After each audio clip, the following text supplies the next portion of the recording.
लोगों को क्यों कुछ दूं मैं? मेरा जिसे देने का मन होगा मैं उसे ही दूंगी। और तुम होती कौन हो बीच में बोलने वाली? ये हमारे घर का मामला है। बहू हो, बहू ही बनकर रहो। सासू माँ चिल्लाते हुए बोली। क्यों नहीं बोलना चाहिए मुझे? क्यों नहीं? बहू का बोलने का हक होता है इस घर में। घर की सारी जिम्मेदारियां निभाना बहू के फर्ज होते हैं। सारे काम करना बहू का फर्ज होता है। सेवा करना बहू का फर्ज होता है। लेकिन संपत्ति के लिए बहू नहीं बोल सकती। बहू नीलिमा ने कहा। तुम चुप रहो ना नीलिमा, हम अपना अच्छा खासा कमाते हैं, हमारे पास भला क्या कमी है? माँ को अपने पैसों का जो करना है करने दो, हमें क्या, हमें इस बारे में कुछ भी नहीं कहना। पति नितिन ने नीलिमा को समझाते हुए कहा। मानती हूँ कि हमारे पास कोई कमी नहीं है, हम भी अच्छा खासा कमाते हैं, पर बात तो हक की है ना। काम करवाना था तो हमसे करवाया गया, सारी दौड़ भाग हमने की थी, दिन को दिन नहीं समझा, रात को रात नहीं समझा, और अब जब हक की बात हो रही है तो इन्होंने अपने बेटी जमाई को बुला लिया गया। नीलिमा ने कहा। तुम्हें इस घर के मामले में बोलने का कोई हक नहीं, तुम तो चुप ही रहो। तुम दोनों तो ये चाहोगे ही कि पापा नहीं रहे तो अपनी ननद के साथ साथ मुझे भी किनारे करके सब कुछ अपने कब्जे में कर लो, सब कुछ अकेले ही हड़पना चाहते हो, पर मैं ऐसा नहीं होने दूंगी। सासू माँ ने कहा। मम्मी जी, संपत्ति तो हमारी है, जो कि आज नहीं तो कल भी हमारे पास ही है। मकान के पेपर हमारे नाम पर है, दुकान हमारे नाम पर है, भला उसे हड़प कर आपको किनारे करके हमें क्या मिलेगा? जो हमारा है वो तो हमारा ही रहेगा ना। हड़पने का तो वो लोग सोच रहे हैं जो आपके दिमाग में ये सब भर रहे हैं। नीलिमा ने अपनी ननद नंदोई सुलेखा और नीलेश की तरफ देखते हुए कहा। ये देखकर सासू माँ ज़्यादा चिढ़ गई। खबरदार, जो मेरी बेटी और जमाई की तरफ इस तरह से देखा तो कम से कम वो लोग तो मेरा भला चाहते हैं, मेरे बारे में सोचते हैं। जब से ससुर जी गुजर गए हैं तब से घर का यही माहौल है। जब ननद और नंदोई सासू माँ को समझाने लगे थे कौन से पैसे कहाँ रखने हैं, कैसे रखने हैं, कहाँ इन्वेस्ट करने हैं, गहने कहाँ रखने हैं, घर का कौन सा हिस्सा किराए पर देना है, और सबसे बड़ी बात बेटे बहू से क्या क्या बातें छुपा कर रखनी है। अगर बेटा बहू कोई राय देते तो सासू माँ का साफ कहना होता था कि तुम दोनों को बीच में बोलने की कोई ज़रूरत नहीं है, मेरा पैसा है, मुझे पता है कैसे इस्तेमाल करना है। ये सुनकर नितिन तो चुप हो जाता था, पर नीलिमा बराबर जवाब दे देती थी। ससुर जी के पास यहाँ शहर में ले देकर एक प्लॉट था जिस पर कच्चा सा मकान बना हुआ था।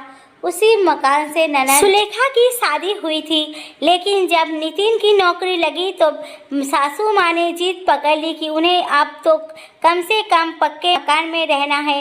इसीलिए ससुर जी ने उनके जिद देखकर मकान पर लोन उठाने की बात कही, पर क्योंकि लोन के पैसे नितिन चुकाने वाला था इसलिए ससुर जी ने प्लॉट भी नितिन के नाम ही कर दिया।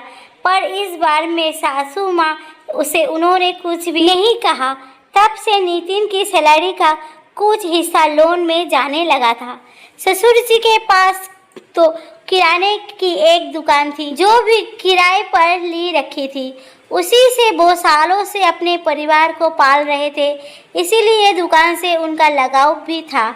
इधर सुलेखा और नितिन की शादी भी हो गई। कुछ दिनों बाद नितिन के पापा ने उसे बुलाकर उसके एफडी के पैसे उसे दे दिए जो वो उसके नाम से काफ़ी सालों से जमा कर रहे थे।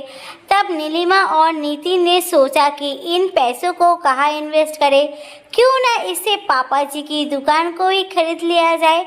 वैसे भी उन्हें इस दुकान से बहुत लगाव है। जब उन्होंने इस बारे में अपने ससुर जी से बात की तो वो तैयार हो गए। आखिर उन्हें खुशी थी कि कम से कम अपनी प्रॉपर्टी तैयार हो जाएगी, पर पैसे इतने नहीं थे कि दुकान आ जाए। इस कारण कुछ पैसे नितिन ने अपनी तरफ से मिलाए और बाकी नीलिमा ने अपने गहने बेचकर उन पैसों को पूरा कर दुकान खरीद ली। लेकिन ये सब बातें तो सुलेखा और नीलेश को पता ही नहीं थी। यहाँ तक कि दुकान की बात तो खुद सासू माँ को भी पता नहीं थी।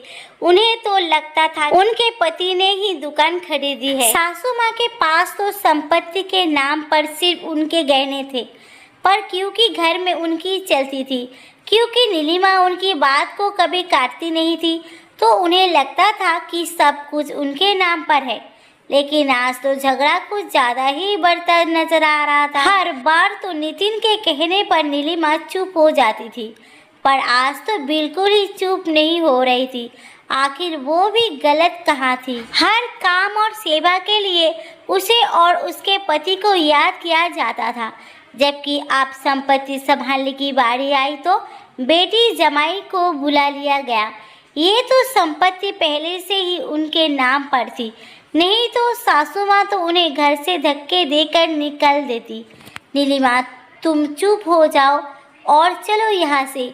अभी हम पर बेवजह इल्ज़ाम लगा दिया जाएगा कि हम लोग प्रॉपर्टी के लिए इनसे लड़ रहे हैं। हमने ज़बरदस्ती इनसे संपत्ति ऐंठ ली है, जबकि ये तो पहले से ही हमारे नाम पर है। नितिन ने कहा, जिसे जो कहना है कहो, मुझे कोई फ़र्क नहीं पड़ता है। अभी मम्मी जी 2 दिन से बीमार थी, ना इनकी बेटी आई और ना जमाई आया। तब तो बहू को याद किया गया था सेवा के लिए, लेकिन आज प्रॉपर्टी संभालने की बात आई तो बेटी जमाई आ गए। बा मम्मी जी बा, सेवा करते समय बहू और मेवा बांटते समय बेटी, घर के काम करने के लिए बहू और घर के फैसले लेने के लिए बेटी। नीलिमा को बोलते देखकर सासू माँ चिल्लाती हुए बोली, कोई ज़रूरत नहीं है मेरी सेवा करने की। बड़ी एहसान जता रही हो मुझ पर। मैं तो अपनी बेटी जमाई के साथ ही जाकर रह लूँगी। तुम क्या सेवा करती हो? तुमसे अच्छे से सेवा तो वो लोग करते हैं वो लोग मेरी सेवा कर लेंगे। मुझे नहीं पता था कि तुमने पापा को पहले से ही बहला फुसला कर प्रॉपर्टी में अपने नाम करवा ली। पर गहने तो मेरे हैं ना, वही काफ़ी है। हाँ तो जाइए ना, जाकर एक बार तो रहिए तो सही उनके साथ। अरे जो खुद अपनी सास ससुर को अपने साथ नहीं रखती, वो भला अपनी माँ को अपने पास रखेगी, वो भी सेवा करने के लिए।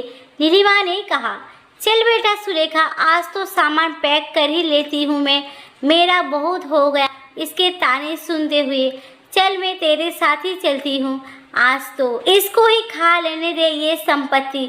मेरे गहने भी यही छोड़ जाती हूँ, वो भी रख लेना, सासू माँ ने अपने बेटी से कहा। ये सुनकर सुलेखा और नीलेश के चेहरे की हवाइयाँ उड़ने लगी। अब है क्या सासू माँ के पास जो उन्हें लेकर जाए? गहने भी कोई इतने सारे थोड़ी ना है, और उन्हें भी सासू माँ यही छोड़कर जा रही है। नीलेश ने इशारा किया तो सुलेखा बोली, क्या मम्मी, तुम भी जरा सी बात को लेकर बैठ जाती हो। अभी कहाँ लेकर जाऊंगी मैं तुम्हें? तुम्हें पता है ना कि हम दोनों कुछ दिनों के लिए बाहर जा रहे हैं, तो तुम लोग चले जाना।